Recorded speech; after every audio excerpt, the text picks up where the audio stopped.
Kan judulnya ada kurma nggak sini? Oh ada. Oh komplit. Ada kurma. Kalau makan kurma, Nabi SAW biasa makan kurma dengan semangka. Kenapa? Sains ternyata menjelaskan bahwa ternyata Fa atau besi yang ada pada kurma ini itu terikat dengan sangat sempurna dan bisa meningkatkan fungsi Fa itu ketika dia ketemu sama vitamin C. Maka makanlah kurma dengan semangka atau jeruk. Kan tinggi itu vitamin C-nya. Atau apa lagi? Biar Anda kuat tulang-tulangnya, habis Anda makan kurma, Anda ngapain? Anda minum persan jeruk nipis sama madu.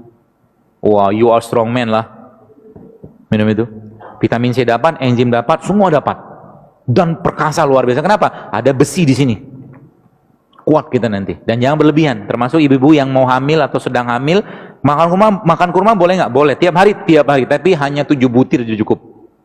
Nggak usah lebih. Kita masih butuh energi nggak? Masih butuh. Kita butuh protein. Protein kita dapat dari mana? Dari beliau ini. Ini minyak. Minyak apa? Ini minyak zaitun. Minyak zaitun ini barulah sains ternyata menjelaskan dia mengandung namanya MUFA. MUFA itu medium unsaturated fatty acid. Salah satu minyak terbaik yang bisa digunakan untuk meningkatkan fungsi jantung, membagi kolesterol ada pada zaitun. Sehingga nanti apa? Ketika malam mau tidur minumlah zaitun 1 sendok makan. Ketika Anda bangun, ketika sahur, jadi sahurnya gimana nanti Pak? Gampang.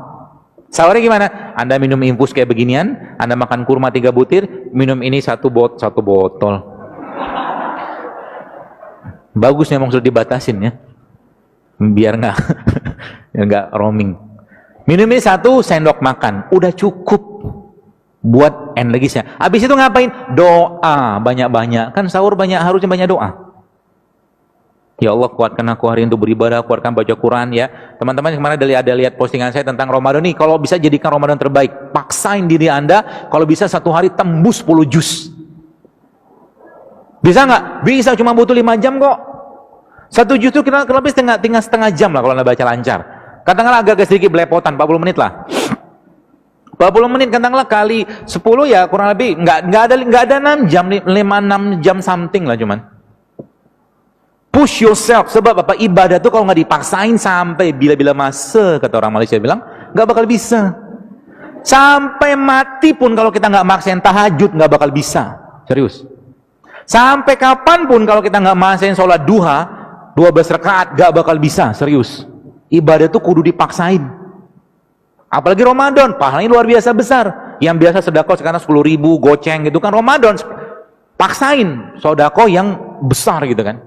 Apalagi kalau kita bicara Quran, minta sama Allah. Jadi ketika Anda baca Quran nanti, minta sama Allah, ya Allah, jika ada penyakit dalam badanku, dalam kolbuku, maka jadikan Al-Quran ini sebagai penyembuhnya. Itu janji Allah begitu.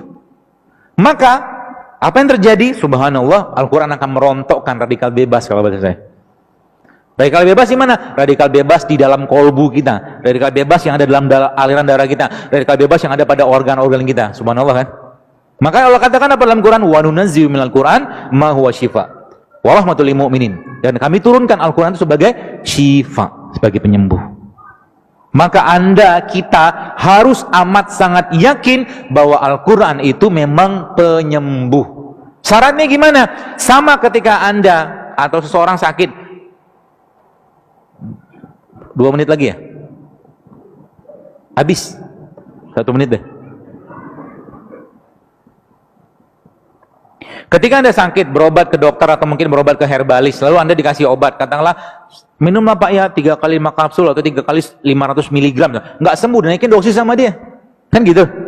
Maka sama juga dengan Al-Quran. Al-Quran ketika belum memberikan efek, naikkan dosisnya. Dahsyat kan? Naikkan dosis baca Al-Quran sampai apa? Sampai kharu sujada wa bukiya. Kita tersungkur, bersujud, menangis, minta ampun sama Allah, maka saat itulah Allah akan mencurahkan rahmat dan ampunannya, penyakit-penyakitnya dibuang oleh Allah SWT. Itu dahsyatnya bulan Ramadan. Ya, maka jangan sibuk dengan makanan bulan Ramadan. Itu kata kuncinya. Sibuk dengan ibadah aja. Banyakin zikir, mungkin yang kerja, ya saya katakan kalau memang sudah selesai kerjaannya ya udah baca Quran, pegang Quran. Ya, dan kita harus komitmen untuk di Ramadan itu khususnya kita menjadi sahibul Quran. Kita menjadi temannya atau sahabatnya Quran. Gitu ya, teman-teman sekalian, mudah-mudahan bermanfaat. Dan kajian-kajian saya khususnya ya, saya katakan ini bukan kajian untuk sekedar dicatat, tapi dipraktekkan. Kalau cuma catat doang, besok masih nyampah lagi, sama juga bohong. Gak usah datang kajiannya. Anda harus berubah. Sebab apa? Apa yang kita masukkan dalam diri kita saat ini, itu akan menjadi gen yang akan kita wariskan ke generasi depan. Ya, dan kita lihat Indonesia saat ini luar biasa besar ya. Apa boleh saya katakan? Ya boleh saya katakan peracunan tanda kutip makanan kita saat ini mengerikan luar biasa. Sehingga apa? Tandanya apa? Autoimun zaman dulu nggak banyak, sekarang berjibun, berlimpah autoimun. Penyakit-penyakit yang nggak ada 50 tahun itu sekarang